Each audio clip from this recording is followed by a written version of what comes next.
ದಾವಣಗೆರೆ ಲೋಕಸಭಾ ಕ್ಷೇತ್ರದಲ್ಲಿ ಕಾಂಗ್ರೆಸ್ ಅಭ್ಯರ್ಥಿ ಪ್ರಭಾ ಮಲ್ಲಿಕಾರ್ಜುನ್ ಮುನ್ನಡೆ ಕಾಯ್ದುಕೊಂಡಿದ್ದಾರೆ. 4060 ಮತಗಳ ಅಂತರದಿಂದ ಇದೀಗ ಬಿಜೆಪಿ ಅಭ್ಯರ್ಥಿ ಆದಂತಹ ಗಾಯತ್ರಿ ಸಿದ್ದೇಶ್ವರ್ ಅವರಿಗಿಂತ 4060 ಮತಗಳನ್ನು ಮುನ್ನಡೆ ಕಾಯ್ದುಕೊಂಡಿರುವಂಥದ್ದು. ಸೊ ಇದ್ರ ಬಗ್ಗೆ ಯಶವಂತ್ ಇದ್ದಾರೆ. ಯಶವಂತ್ ಅವ್ರ ಜೊತೆ ಚರ್ಚೆ ಮುಂದುವರಿಸ್ತಾ ಹೋಗ್ತೀನಿ. ಯಶವಂತ್ ಅವರು, ಇದೀಗ ಕಾಂಗ್ರೆಸ್ ಅಭ್ಯರ್ಥಿ ಆದಂತಹ ಪ್ರಭಾ ಮಲ್ಲಿಕಾರ್ಜುನ್ ಅವರು 4060 ಮತಗಳನ್ನು ಪಡೆದು ಮುನ್ನಡೆ ಕಾಯ್ದುಕೊಂಡಿರುವಂಥದ್ದು. ಇದ್ರ ಬಗ್ಗೆ ಏನು ಹೇಳಲಿಕ್ಕೆ ಇಷ್ಟಪಡ್ತೀರಿ? ಪ್ರವೀಣ್, ಬೆಳಗ್ಗೆಯಿಂದ ಏನು ಅಂಚೆ ಮತದಾನ ಆರಂಭ ಆಗುತ್ತೆ, ಎಣಿಕೆ ಪ್ರಕ್ರಿಯೆ ಆರಂಭ ಆಗುತ್ತೆ. ಅಲ್ಲಿಂದ ಕೂಡ ಕಾಂಗ್ರೆಸ್ನ ಅಭ್ಯರ್ಥಿ ಪ್ರಭಾ ಮಲ್ಲಿಕಾರ್ಜುನ್ ಮುನ್ನಡೆಯನ್ನು ಸಾಧಿಸ್ಕೊಂಡು ಬಂದಿದ್ದಾರೆ. ಸೊ ಬೆಳಗ್ಗೆ ಅಂಚೆ ಮತದಾನದಲ್ಲಿ 28ಕ್ಕೂ ಹೆಚ್ಚು ಮತಗಳನ್ನು ಗಾಯತ್ರಿ ಸಿದ್ದೇಶ್ವರ ವಿರುದ್ಧ ತೆಗೆದುಕೊಂಡಿದ್ದಂಥದ್ದು. ಜೊತೆಗೆ ಮೊದಲನೇ ಸುತ್ತಿನ ಮತ ಎಣಿಕೆ ಏನು ಆರಂಭವಾಗಿತ್ತು, ಮೊದಲನೇ ಸುತ್ತಿನ ಮತ ಎಣಿಕೆ ಮುಗಿದಾಗ 1600ಕ್ಕೂ ಹೆಚ್ಚು ಮತಗಳ ಅಂತರವನ್ನು ಕಾತ್ಕೊಂಡು ಪ್ರಭಾ ಮಲ್ಲಿಕಾರ್ಜುನ್ ಮುನ್ನಡೆಯನ್ನು ಸಾಧಿಸಿದರು. ಎರಡನೇ ಸುತ್ತಿನ ಮತ ಎಣಿಕೆಯಲ್ಲಿ 6000ಕ್ಕೂ ಹೆಚ್ಚು ಮತಗಳ ಅಂತರವನ್ನು ತೆಗೆದುಕೊಂಡು ಮುನ್ನಡೆಯನ್ನು ಸಾಧಿಸಿದರು. ಆದರೆ ಮೂರನೇ ಸುತ್ತೇನು ಬರುತ್ತೆ, ಮೂರನೇ ಸುತ್ತಲ್ಲಿ ಪ್ರಭಾ ಮಲ್ಲಿಕಾರ್ಜುನ್ ಮತ್ತು ಗಾಯತ್ರಿ ಸಿದ್ದೇಶ್ವರ್, BJP ಅಭ್ಯರ್ಥಿ ಗಾಯತ್ರಿ ಸಿದ್ದೇಶ್ವರ್ ಇದ್ದಾರೆ. ಸೊ ಇಬ್ಬರು ಕೂಡ ನೇರ ಹಣಾಹಣಿ ಅಂತ ಹೇಳ್ಬೋದು. ಯಾಕಂದರೆ ನೀವು ಇಡೀ ರಾಜ್ಯದಲ್ಲಿ ಬೇರೆ ಬೇರೆ ಲೋಕಸಭಾ ಕ್ಷೇತ್ರದ ಮತ ಎಣಿಕೆಯನ್ನು ನೋಡ್ತಾ ಹೋದರೆ 20,000, 30,000, 40,000 ಲೀಡಲ್ಲಿದ್ದಾರೆ, 15,000 ಲೀಡಲ್ಲಿದ್ದಾರೆ. ಸೊ ದಾವಣಗೆರೆ ಲೋಕಸಭಾ ಕ್ಷೇತ್ರದಲ್ಲಿ ಮಾತ್ರ ಲೀಡಿಂಗ್ ಏನಿದೆ, ಲೀಡಿಂಗು ತುಂಬ ದೊಡ್ಡ ಮಟ್ಟದ ಲೀಡ್ ಅಂತ ಇದು ಅನ್ನಿಸ್ತಾ ಇಲ್ಲ. ಅಂದರೆ ಕೇವಲ ಈಗ 3 ಸುತ್ತಿನ ಮತ ಎಣಿಕೆ ಮಾತ್ರ ಆಗಿರೋದು, ಇನ್ನೂ 12-13 ಸುತ್ತಿನ ಮತ ಎಣಿಕೆ ಆಗುತ್ತೆ. ಹಾಗಾಗಿ ಮೊದಲ 3 ಸುತ್ತಿನಲ್ಲಿ 2 ಸುತ್ತಿನಲ್ಲಿ ಕಾಂಗ್ರೆಸ್ ಅಭ್ಯರ್ಥಿ ಪ್ರಭಾ ಮಲ್ಲಿಕಾರ್ಜುನ್ ಮುನ್ನಡೆಯನ್ನು ಸಾಧಿಸಿದ್ರೆ, ಮೂರನೇ ಸುತ್ತಿನಲ್ಲಿ BJP ಅಭ್ಯರ್ಥಿ ಮುನ್ನಡೆಯನ್ನು ಸಾಧಿಸಿದರೆ ಸುಮಾರು 150ಕ್ಕೂ ಹೆಚ್ಚು ಮತಗಳನ್ನು ಮೂರನೇ ಸುತ್ತಿನಲ್ಲಿ ಗಾಯತ್ರಿ ಸಿದ್ದೇಶ್ವರ್ ತೆಗೆದುಕೊಂಡಿರುವಂಥದ್ದು. ಅಂದರೆ ಇಲ್ಲಿ ಇಬ್ಬರು ಕೂಡ ಗೆಲುವಿನ ಆಟ ಒಂದು ಹಾವು ಏಣಿಯ ಆಟದ ರೀತಿ ಬೆಳಗ್ಗೆಯಿಂದ ನಡೀತಾ ಇರುವಂಥದ್ದು.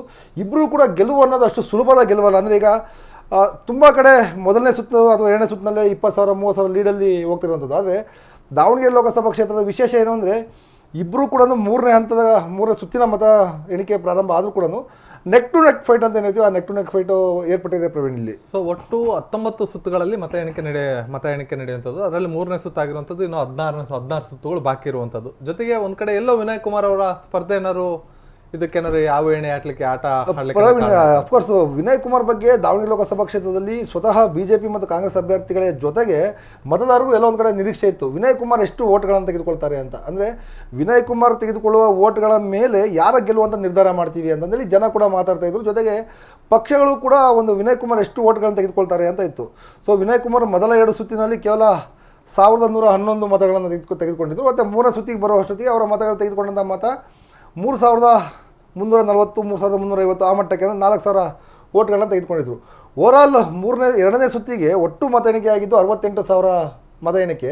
68,000 ಮತ ಎಣಿಕೆಯಲ್ಲಿ ವಿನಯ್ ಕುಮಾರ್ ತೆಗೆದುಕೊಂಡಿದ್ದು ಕೇವಲ 2,000 ಚಿಲ್ಲರ ಒಂದು ಮತಗಳನ್ನು ತೆಗೆದುಕೊಂಡಿದ್ದು. ಹಾಗಾಗಿ ವಿನಯ್ ಕುಮಾರ್ ಇಲ್ಲಿ ಎಷ್ಟರ ಮಟ್ಟಿಗೆ ಓಟ್ ತೆಗೆದುಕೊಳ್ತಾರೆ ಅನ್ನೋ ಲೆಕ್ಕಾಚಾರ ಈಗಲೂ ಕೂಡ ನಡೀತಾ ಇದೆ. ಒಂದು ವೇಳೆ ವಿನಯ್ ಕುಮಾರ್ ಏನಾದರೂ 50,000, 60,000 ತೆಗೆದುಕೊಂಡಂಥ ಮತಗಳನ್ನು ದಾಟಿದ್ರು ಅಂದರೆ BJP ಅಥವಾ ಕಾಂಗ್ರೆಸ್ ಯಾರೇ ಗೆದ್ದು ಕೂಡ ಕೆಲವು ಮಾರ್ಜಿನ್ ಇದರಲ್ಲಿ ಅಂತರದಲ್ಲಿ ಗೆಲ್ಲಬೇಕಾಗತ್ತೆ. ಬಿಟ್ಟರೆ ತುಂಬ ಬಹುದೊಡ್ಡ ಅಂತರದಿಂದ ಯಾರು ಕೂಡ ಗೆಲ್ಲಿಕ್ಕೆ ಸಾಧ್ಯ ಇಲ್ಲ. ಆ ಒಂದು ಏನೇಟ ಬೆಳಗ್ಗೆ ನಡೀತಾ ಇದೆ ಪ್ರವೀಣ್. ಅಂದರೆ ಪ್ರಾರಂಭದಲ್ಲಿ ಪ್ರಭಾ ಮಲ್ಲಿಕಾರ್ಜುನ್ ಅವರು ತೆಗೆದುಕೊಂಡಂಥ ಮತಗಳು, ಅಂದರೆ ಎರಡನೇ ಮತ ಎಣಿಕೆ ಕೇಂದ್ರ 2ನೇ ರೌಂಡಲ್ಲಿ ಒಟ್ಟು 6,000 ಲೀಡ್ ಇದ್ರು. ಈಗ 3ನೇ ರೌಂಡ್ ಮುಕ್ತಾಯ ಆಗಿರುವಂಥದ್ದು 4,060 ಮತಗಳಿಗೆ ಬಂದಿರುವಂಥದ್ದು. ಎಲ್ಲ ಮೂರನೇ ಸುತ್ತಿನ ಮತದಾನ ಏನು ಮುಕ್ತಾಯ ಆಗುತ್ತೆ, ಮೂರನೇ ಹಂತದ ಈಗ ಬಂದಂಥ ಒಂದು ಮೆಸೇಜ್ ಏನಂದರೆ, ಮೂರನೇ ಹಂತದ ಮುಕ್ತಾಯ ಮುಗಿದ ನಂತರ 4ನೇ ಹಂತದ್ದೇನು ಆರಂಭ ಆಗುತ್ತೆ, 4ನೇ ಸುತ್ತಿನ ಮತ ಎಣಿಕೆ ಪ್ರಕ್ರಿಯೆ ಆರಂಭ ಆಗುತ್ತೆ. ಆಗ BJP ಮುನ್ನಡೆ ಬಂದಿರುವಂಥದ್ದು. ಈ ಸತತ ಅಂಚೆ ಮತದಿಂದ ಹಿಡಿದು 3ನೇ ಸುತ್ತಿನವರೆಗೂ ಕೂಡ ಕಾಂಗ್ರೆಸ್ ಮುನ್ನಡೆಯನ್ನು ಸಾಧಿಸಿತ್ತು. ಸೊ 6,000, 4,000 ಏನು ಮುನ್ನಡೆ ಇತ್ತು ಕಾಂಗ್ರೆಸ್ಸು, ಅದೆಲ್ಲವನ್ನು ಕೂಡ ಬೀಟ್ ಮಾಡಿ BJP ಈಗ ಒಂದು 150-200 ಮತಗಳ ಅಂತರವನ್ನು ಮುನ್ನಡೆಯನ್ನು ಸಾಧಿಸಿದೆ. ಹಾಗಾಗಿ ಇಲ್ಲಿ ಕಾಂಗ್ರೆಸ್ 3 ಸುತ್ತಿನಲ್ಲಿ ಏನು ಮುನ್ನಡೆಯನ್ನು ಸಾಧಿಸಿತ್ತು, 4ನೇ ಸುತ್ತಿನ BJP ಮುನ್ನಡೆ ಸಾಧಿಸ್ತಾ ಇದೆ. ಹಾಗಾಗಿ ಇಬ್ಬರೂ ಕೂಡ ತುಂಬ ಟಫ್ ಫೈಟು. ಮತ್ತು ಯಾವ್ಯಾವ ಕ್ಷೇತ್ರದ ಮತ ಎಣಿಕೆ ಆಗ್ತಾ ಇದೆ ಇಲ್ಲಿ, ಆ ಒಂದು ಕ್ಷೇತ್ರದ ಮತ ಎಣಿಕೆಯ ಮೇಲೆ ಇಬ್ಬರು ಲೀಡ್ ಅಲ್ಲಿ ನಿರ್ಧಾರ ಆಗ್ತಿದೆ ಪ್ರವೀಣ್. ಅಂದರೆ ಇದು ಕೊನೆ ತನಕನೂ ಇದೇ ರೀತಿ ನಡ್ಕೊಂಡು ಹೋಗೋದು. ಅಂದರೆ ಏನು 19 ಸುತ್ತುಗಳಿದೆ, 19 ಸುತ್ತಿನ ತನಕನೂ ಸಹ ಆವು ಎಣೆ ಆಟನ ನಡ್ಕೊಂತ ಹೋಗ್ಬೋದು. ಖಂಡಿತ ಪ್ರವೀಣ್. ಯಾಕಂದರೆ ಇದು ಇಲ್ಲಿ ದಾವಣಗೆರೆ ಮಟ್ಟಿಗೆ ಇದು ಲೋಕಸಭಾ ಕ್ಷೇತ್ರ ಅನ್ನೋದಕ್ಕಿಂತ 2 ರಾಜಕೀಯ ಮನೆತನಗಳ ಜಿದ್ದಾಜಿದ್ದಿನ ಕ್ಷೇತ್ರ ಇದು. ಹಾಗಾಗಿ ಇಬ್ಬರು ಕೂಡ ಗೆಲುವಿಗಾಗಿ ಸಾಕಷ್ಟು ಪ್ರಯತ್ನವನ್ನು ಮಾಡಿದ್ದು, ಸಾಕಷ್ಟು ಒಂದು ಅವ್ರದ್ದೇ ತಂತ್ರ ಪ್ರತಿತಂತ್ರಗಳನ್ನು ಮಾಡಿದರು. ಹಾಗಾಗಿ ಯಾರು ಕೂಡ ಸುಲಭವಾಗಿ 50,000 ಲೀಡ್ ತೊಗೊಂಡು ಗೆದ್ದುಬಿಟ್ಟೆ ಅಥವಾ 1 ಲಕ್ಷ ಲೀಡ್ ತೊಗೊಂಡು ಗೆದ್ದುಬಿಟ್ಟೆ ಅನ್ನೋವಂಥದ್ದು ಇಲ್ಲ. ಈ ಬೆಳಗ್ಗೆನ ಏನು ನಾವು ನೋಡ್ತಾ ಬರ್ತಿದ್ದೀವಿ, ತುಂಬ ಮಾರ್ಜಿನಲ್ಲಿ ಲೀಡ್ ಇರುವಂಥದ್ದು. ಯಾರು 10,000, 15,000 ಲೀಡ್ ದಾಟಿಲ್ಲ ಯಾರು ಕೂಡ. 6,000 ಪ್ರಭಾ ಮಲ್ಲಿಕಾರ್ಜುನ್ 6,000 ಲೀಡ್ ಬಂದರು. ಮತ್ತು ಅಗೇನ್ ಬ್ಯಾಕ್ ಡ್ರಾಪ್ ಆಯಿತು, BJP ಮುನ್ನಡೆ ಬಂದಿದೆ, 4,000 ಬಂದಿರೋದು ಬಂದಿದ್ದಾರೆ. 6,000 4,000 ಬಂದರು, ಮತ್ತೆ 4,000 ಮೈನಸ್ ಆಗಿ BJP ಮುನ್ನಡೆ ಬಂದಿದೆ ಈಗ. ಸೊ ನೆಕ್ಸ್ಟ್ ಮತ್ತೆ ಕಾಂಗ್ರೆಸ್ ಮುನ್ನಡೆ ಬರ್ಬೋದು, ಹೇಗೇನು ಮತ್ತೆ BJP ಮುನ್ನಡೆ ಬರ್ಬೋದು. ಅಂದರೆ ಈ ಹಿನ್ನಡೆ ಮುನ್ನಡೆ ಏನು ಆಟ ಇದೆ, ಈ ಹಿನ್ನಡೆ ಮುನ್ನಡೆ ಆಟ ಈ ಆಕಾಂಕ್ಷಿಗಳೇನಿದ್ದಾರೆ ಅಥವಾ ಸ್ಪರ್ಧಾರ್ಥಿಗಳೇನಿದ್ದಾರೆ ಅವರಿಗೆ ಒಂದು ಆತಂಕವನ್ನು ಹೆಚ್ಚಿಗೆ ಮಾಡೋದ್ರ ಜೊತೆಗೆ ಮತದಾರರು ಕೂಡ ಒಂದು ಹೆಚ್ಚಿಗೆ ಮಾಡುತ್ತೆ. ಸೊ ಯಾರು ಗೆದ್ದು ಬಿಡ್ತಾರೆ ಅನ್ನೋ ಒಂದು ಚರ್ಚೆ ಕೂಡ ನಡೀತಾ ಇದೆ. ಸೊ ಇಬ್ಬರು ಕೂಡ ತುಂಬ ನೇರವಾದ ಹಣಾಹಣಿ ಇರೋದ್ರಿಂದ ಇಂಥವರೇ ಗೆಲ್ತಾರೆ ಅನ್ನೋದು ಈಗಲೂ ಕೂಡ ನಿರ್ಧಾರ ಮಾಡೋಕ್ಕಾಗೋದಿಲ್ಲ. ಅಂದ್ರೆ ಒಟ್ಟಿನಲ್ಲಿ ಅಭ್ಯರ್ಥಿಗಳು ಕೊನೆ ತನಕನೂ ಸಹ 8 ಸೀಟಲ್ಲೇ ಕೂತಿರ್ತಾರೆ ಅಂತೇಳಿ. ಖಂಡಿತ ದಾವಣಗೆರೆ ಲೋಕಸಭಾ ಕ್ಷೇತ್ರಕ್ಕೆ ಸಂಬಂಧಪಟ್ಟಂಗೆ ಆಲ್ರೆಡಿ ತುಂಬ ಕಡೆ ನೋಡ್ತಾ ಇದ್ದೀವಿ. ಅಂದರೆ ಸ್ಟೇಟಿಂದ ಏನಿದೆ, ಸ್ಟೇಟ್ ನಮ್ಮ ಕರ್ನಾಟಕ ರಾಜ್ಯದ ಒಂದು ಫಲಿತಾಂಶ ಏನು ನೋಡ್ತಾ ಇದ್ದೀವಿ, ತುಂಬ ಕಡೆ ಆಲ್ರೆಡಿ 18,000, 20,000, 30,000, 40,000 ಲೀಡಲ್ಲಿ ಹೋಗಿದ್ದಾರೆ BJP ಅಭ್ಯರ್ಥಿಗಳು. ಕೆಲವು ಕಡೆ ಕಾಂಗ್ರೆಸ್ ಅಭ್ಯರ್ಥಿಗಳು ಕೂಡ 15,000 ಲೀಡ್ ದಾಟಿದ್ದಾರೆ. ಆದರೆ ದಾವಣಗೆರೆ ಲೋಕಸಭಾ ಕ್ಷೇತ್ರದಲ್ಲಿ ಮಾತ್ರ ಯಾರು ಕೂಡ 5,000, 10,000 ಲೀಡ್ ದಾಟಕ್ಕಾಗ್ತಾ ಇಲ್ಲ. ಸೊ ಮೂರನೇ ಸುತ್ತಿನಲ್ಲಿ ಕಾಂಗ್ರೆಸ್ ಲೀಡಲ್ಲಿದ್ದರೆ 4, 5ನೇ ಸುತ್ತಿನಲ್ಲಿ BJP ಲೀಡಿಗೆ ಬರ್ತಾ ಇದೆ. ಹಾಗಾಗಿ ಇಬ್ಬರು ಕೂಡ ಕೊನೆಯ ಒಂದು 15, 16ನೇ ಸುತ್ತಿನ ಮತ ಎಣಿಕೆಯವರೆಗೂ ಕೂಡ ಇಬ್ಬರು ಅಭ್ಯರ್ಥಿಗಳು ಕೂಡ ಒಂಥರ ಹಾಟ್ ಸೀಟಲ್ಲೇ ಕೂತಂಥ ಪರಿಸ್ಥಿತಿ ದಾವಣಗೆರೆಯಲ್ಲಿದೆ. ಪ್ರವೀಣ್, ನೋಡೋಣ ಸಂಜೆ ಒಳಗೆ ಮಧ್ಯಾಹ್ನದೊಳಗೆ ಒಂದು ಫಲಿತಾಂಶ ಪ್ರಕಟ ಆಗುತ್ತೆ. ಫಲಿತಾಂಶ ಪ್ರಕಟ ಆದಾಗ ಯಾರು ಯಾವ ಲೀಡಲ್ಲಿ ಗೆಲ್ತಾರೆ ಅನ್ನೋ ಗೊತ್ತಾಗುತ್ತೆ. ಪ್ರವೀಣ್, ಅಂದ್ರೆ ಏನು ಮಾರ್ಜಿನ್ ಎಷ್ಟಾಗ್ಬೋದು ಅಂತೇಳಿ, ಒಂದು 4,000 5,000 ಆಗ್ಬೋದು, ಇಲ್ಲ 10,000 ಆಗ್ಬೋದು, ಎಷ್ಟಾಗ್ಬೋದು? ಪ್ರವೀಣ್, ಇದೇನಾಗಿದೆ, ದಾವಣಗೆರೆ ಲೋಕಸಭಾ ಕ್ಷೇತ್ರ ನಾಳೆ ಮಾತಾಡ್ತಿದ್ದೆ, ಇಲ್ಲಿ ವಿನಯ್ ಕುಮಾರ್ ಎಷ್ಟು ಮತಗಳನ್ನು ತೆಗೆದುಕೊಳ್ತಾರೆ ಅನ್ನೋದ್ರ ಮೇಲೆ ಈ ಇಬ್ಬರು ಅಭ್ಯರ್ಥಿಗಳ ಒಂದು ಮಾರ್ಜಿನ್.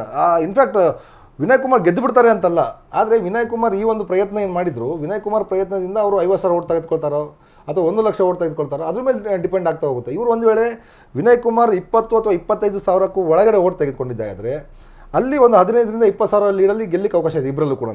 ಒಂದು ವೇಳೆ ವಿನಯ್ ಕುಮಾರ್ 50,000 ಲೀಡ್ ದಾಟದ ಅಂದರೆ 50 ಲೀಡ್ ದಾಟಿದ್ರೆ ಅವರು, ಸೊ ಇವರಿಬ್ಬರು ಲೀಡ್ ಕಡಿಮೆ ಆಗ್ತಾ ಹೋಗುತ್ತೆ. 5,000, 7,000, 8,000 ಆ ಲೀಡಿಗೆ ಬರ್ತಾ ಹೋಗುತ್ತೆ. ಹಾಗಾಗಿ ವಿನಯ್ ಕುಮಾರ್ ಎಷ್ಟು ಮತಗಳನ್ನು ಸರಿತಾರೆ ಅನ್ನೋದ್ರ ಮೇಲೆ ಡಿಪೆಂಡು. ಈಗ 4 ಸುತ್ತು ಮುಗಿದಿದೆ. 4 ಸುತ್ತಲ್ಲೂ ಕೂಡ ವಿನಯ್ ಕುಮಾರ್ ಕೇವಲ 4ರಿಂದ 5,000 ಓಟ್ ತೆಗೆದುಕೊಂಡಿದ್ದಾರೆ.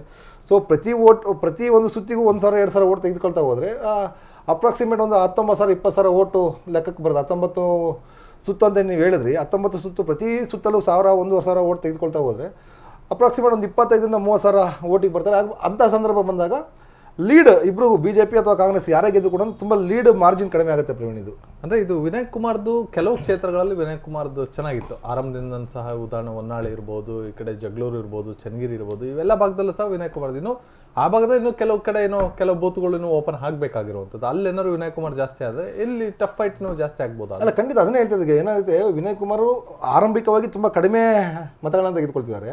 ಸೊ ಇನ್ನು ಅವರು 8, 10, 12ನೇ ರೌಂಡಲ್ಲಿ ಏನಾದ್ರೂ ಅವರು ಅವ್ರದ್ದೇ ಆದ ಒಂದು ಬೆಲ್ಟ್ ಏನಿತ್ತು ಅಥವಾ ಅವ್ರದ್ದೇ ಆದ ಒಂದು ಟೀಮನ್ನು ಏನು ಮಾಡ್ಕೊಂಡಿದ್ರು, ಆ ಟೀಮ್ ವರ್ಕ್ ಮಾಡಿರೋ ಕಡೆ ಏನಾದರೂ ಹೆಚ್ಚಿನ ಮತಗಳನ್ನು ಬಂದಿದ್ದಾದರೆ ಇಲ್ಲಿ ಇವರಿಬ್ಬರು ಕೂಡ ಟಫ್ ಆಗ್ತಾ ಹೋಗುತ್ತೆ.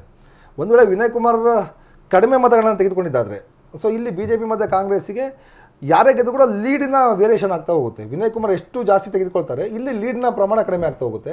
ವಿನಯ್ ಕುಮಾರ್ ಎಷ್ಟು ಕಡಿಮೆ ತೆಗೆದುಕೊಳ್ತಾರೆ, ಅಲ್ಲಿ ಲೀಡ್ನ ಪ್ರಮಾಣ ಜಾಸ್ತಿ ಆಗ್ತಾ ಹೋಗುತ್ತೆ. ಪ್ರಮಾಣ ಇದರಲ್ಲಿ ಒಂದು ಕಡೆ ಈಗ ಅಮ್ಮ ಮಗಳು ಸ್ಪರ್ಧೆ ಮಾಡಿರುವಂಥದ್ದು, ಅಂದರೆ ವರ್ಷದಲ್ಲಿ ಗಾಯತ್ರಿ ಸಿದ್ದೇಶ್ವರ ತಾಯಿ ಆಗಬೇಕು, ಪ್ರಭಾ ಮಲ್ಲಿಕಾರ್ಜುನ್ ಮಗಳಾಗಿರ್ಬೇಕು. ಈಗ ಯಾರೇ ಗೆದ್ರು ಸಹ, ಅಂದರೆ ಇಬ್ಬರಲ್ಲಿ ಯಾರೇ ಗೆದ್ರು ಸಹ ಮಹಿಳೆ ಒಬ್ಬರು ಸಂಸತ್ ಪ್ರವೇಶದ ಅಂತ ಗ್ಯಾರಂಟಿ. ಇದುವರೆಗೂ ಸಹ ದಾವಣಗೆರೆ ಲೋಕಸಭಾ ಕ್ಷೇತ್ರದಿಂದ ಯಾರು ಮಹಿಳೆಯರು ಸಂಸತ್ ಪ್ರವೇಶಿಸಿಲ್ಲ. ಒಟ್ಟಲ್ಲಿ ಲಿಬ್ರಲ್ ಗೆದ್ರೆ ಯಾರೋ ಒಬ್ಬರು ಸಂಸತ್ ಪ್ರವೇಶಿಸುವಂಥ ಸಾಧ್ಯತೆ ಇಲ್ಲ. ಖಂಡಿತ ಈ ಬಾರಿ ಎರಡು ಕುಟುಂಬಗಳು ಕೂಡ ಅದೇ ಒಂದು ಜಿದ್ದಿ ಬಿದ್ದಿರುವಂಥದ್ದು. ಈ ಹಿಂದೆ ಶಾಮನೂರು ಶಿವಶಂಕರಪ್ಪ ವರ್ಸಸ್ G. ಮಲ್ಲಿಕಾರ್ಜುನಪ್ಪ ಒಂದು ಹಣಾಹಣಿ ಇತ್ತು.